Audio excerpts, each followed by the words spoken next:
Captain விருதுநகர்ல பிறந்து மதுரைக்கு போய் இன்னைக்கு சென்னையில இருந்தார். நான் சென்னையில பிறந்து மதுரைக்கு வந்து இன்னைக்கு விருதுநகர் வந்திருக்கேன். துளசி கூட வாசம் மாறும், ஆனா உங்க தவசி புள்ள வார்த்தை மாற மாட்டான். சொன்னா சொன்னதுதான். நிச்சயம் உங்களுக்கான குரல் நிச்சயம் எழுப்புவேன்.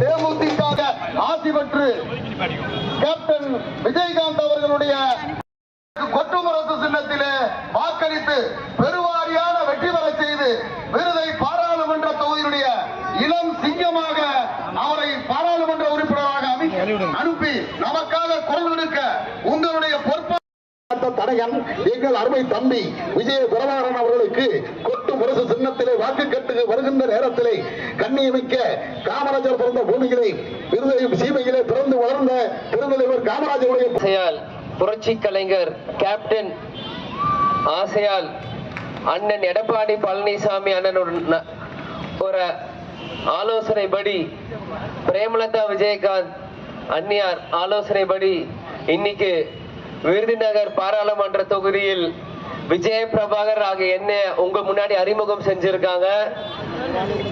இன்னைக்கு அஇஅதிமுக, தேமுதிக, எஸ்டிபிஐ, புதிய தமிழகம் ஒரு பலமான கூட்டணி அமைச்சு இன்னைக்கு மக்களுக்காக பாடுபடுற ஒரு நடக்குது அப்படின்னு சொல்லிட்டு இருக்காங்க.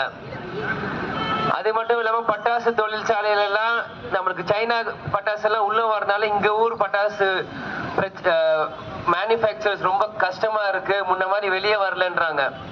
ஏன்னா இந்த விருதுநகர் தொகுதி முழுவதும் பட்டாசு தொழிலை நம்பியே உழைக்கிற மக்கள், அதுவும் திறமைசாலியான மக்கள் இங்க இருக்காங்க. அவங்களோட வேலை வாய்ப்பு எல்லாமே இங்க பட்டாசு இந்த பேரியம் நைட்ரேட் இல்லாதனால முடங்கப்படுது. இது எல்லாத்தையுமே கொண்டு வரதுக்கு உங்களுக்கு ஒரு நல்ல வேட்பாளரா வேணும். அந்த வேட்பாளரா இன்னைக்கு அஇஅதிமுக, தேமுதிக சார்பாக உங்கள் விஜய பிரபாகரன், உங்க தம்பி, உங்க வீட்டு பிள்ளை எனக்கு வாக்களித்தீங்கன்னா நிச்சயம் உங்களுக்கான குறைகள் எல்லாமே உங்களோட குரலா பாராளுமன்றத்துல என் குரல் இருந்து ஒழிக்கப்படும்.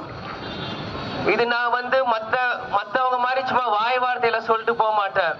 ஏன்னா துளசி கூட வாசம் மாறும், ஆனா உங்க தவசி புள்ள வார்த்தை மாற மாட்டான். சொன்னா சொன்னதுதான். நிச்சயம் உங்களுக்கான குரல் நிச்சயம் எழுப்புவேன். சில பேர் சொன்னாங்க விஜய பிரபாகர் விருதுநகருக்கு எப்படின்ட்டு. கேப்டன் விருதுநகர்ல பிறந்து மதுரைக்கு போய் இன்னைக்கு சென்னையில இருந்தார். நான் சென்னையில பிறந்து மதுரைக்கு வந்து இன்னைக்கு விருதுநகர் வந்திருக்கேன். கேப்டன் மறைவுக்கு அப்புறம் நான் வந்து நினைச்சேன் எனக்கும் மதுரைக்கும் இருக்க இந்த விருதுநகர் தொகுதி மக்களுக்கும் ஒரு பந்தம் போயிருச்சோன்னு. இது மும்மூர்த்தின்னு சொல்லுவாங்க.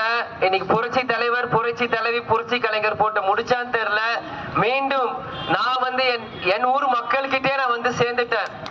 இன்னைக்கு கேப்டனும் பிரேமலதா எங்க அம்மாவும் உங்களை நம்பி என்னை அனுப்பிச்சிட்டாங்க. இனி நீங்க தான் என்னை பார்த்துக்கணும். ஜெயிச்சு வந்து நான் உங்களை பார்த்து, இன்னைக்கு உங்க கேப்டன் உங்களை நம்பி என்னை அனுப்பிச்சிட்டார். இனி நீங்க தான் என்னை பார்த்துக்கணும். பார்த்துப்பீங்களா? நீங்க தான் என்னை பார்த்துக்கணும். எனக்கு வேற எங்க அப்பாவுக்கு வேற எதுவுமே தெரியாது. எங்க அப்பாவுக்கு தெரிஞ்சது எல்லாமே மக்கள் மக்கள் மக்கள் மக்கள் மக்கள் மக்கள் மக்கள் மட்டும்தான். அவருக்கு அப்படி கத்தி